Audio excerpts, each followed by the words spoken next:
নমস্কার সবাইকে, আমি পম্পি চলে এসেছি আজকে আরেকটা নতুন ভিডিও নিয়ে। আজকে বানিয়েছিলাম আলুর দম আর সাথে জিরা রাইস। তো চলুন আমি কিভাবে রান্নাটা করলাম আপনাদের সাথেও শেয়ার করি।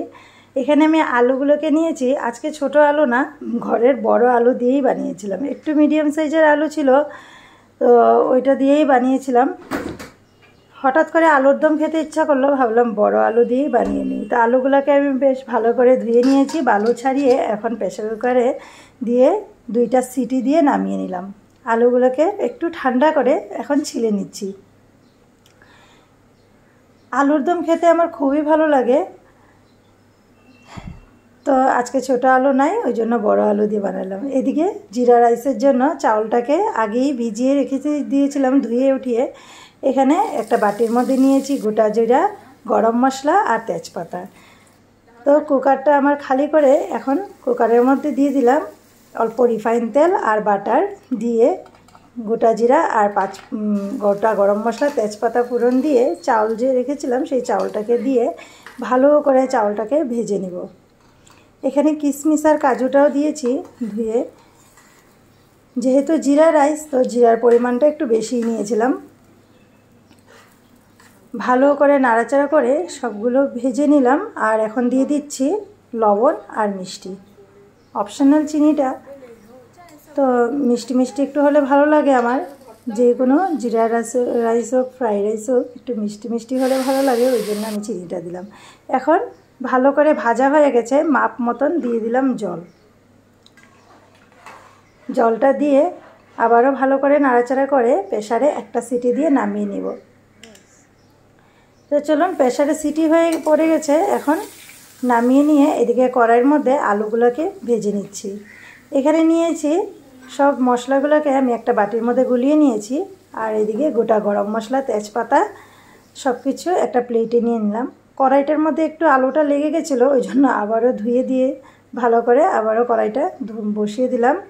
এখানে সরষের তেল দিয়েছি, দিলাম শুকনো লঙ্কা, গোটা গরম মশলা, তেজপাতা, আর দিয়ে দিলাম ওই যে বাটির মধ্যে সব মশলা মিশিয়ে রেখেছিলাম, জিরার গুঁড়া, ধনিয়া গুঁড়া, লঙ্কার গুঁড়া, হলুদ, সব কিছু বাটির মধ্যে ঘোল করে রেখেছিলাম। ওইটা দিয়ে ভালো করে নাড়াচাড়া করে মিশিয়ে নেব। তারপর দিয়ে দিলাম সামান্য একটু জল, ভালো করে এখন ভেজে নেব। পরিমাণ মতন লবণ দিয়ে দিলাম, লবণটা দিয়ে সব কিছু একসাথে ভালো করে মশলাটাকে আমি ভেজে নেব। এখন কয়েকটা চিরা কাঁচা লঙ্কা দিয়ে দিব। আজকে ঘরে টমেটোও নাই আর টক করার মতন, তো আলুর দমে আমি একটু টমেটো বা কিছু দিই, তো আজকে আমি ভিনিগার দিয়ে দিব। এখানে আমি 1 চামচের মতন দিয়েছি ভিনিগার। ভালো করে সব কিছু মিশিয়ে নিচ্ছি।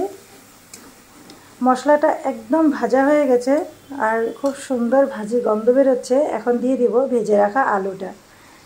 আলুটাকে আমি আগেই ভেজে রেখেছিলাম, এখন আলুটাকে দিয়ে ভালো করে মশলার সাথে মিশিয়ে নেব।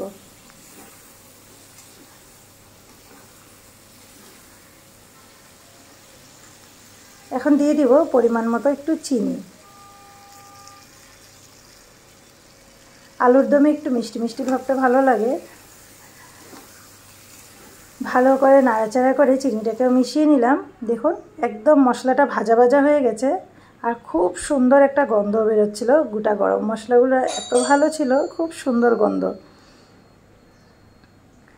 তো ভালো করে নাড়াচাড়া করে এখন পরিমাণ মতন জল দিয়ে দিব। আমি এখানে বেশি ঝোল রাখবো না, ওই জন্য 1 গ্লাসই জল দিলাম। 2000 years later. তো দেখুন হয়ে গেছে একদম তরকারি রেডি, আলুর দম। আর এদিকে জিরা রাইসটাও রেডি। তো সব কিছু নিয়ে আমরা বসে পড়লাম রাত্রে খাওয়ার জন্য। আর এটা আমি গতকালকে রাত্রে বানিয়েছিলাম, শুক্রবারে। তো চলুন, বানিকাকে আর বানিকার বাবাকেও দিয়ে দিলাম। গন্ধরাজ লেবুটা দিয়ে খেতে খুবই ভালো হয়েছিল। ভিডিওটা আপনাদের কেমন লাগলো আমাকে কমেন্টে জানাবেন। ভালো লাগলে আমার ভিডিওটাতে একটা লাইক করে আমার পেজটাতে ফলো করে আমার পাশে থাকবেন।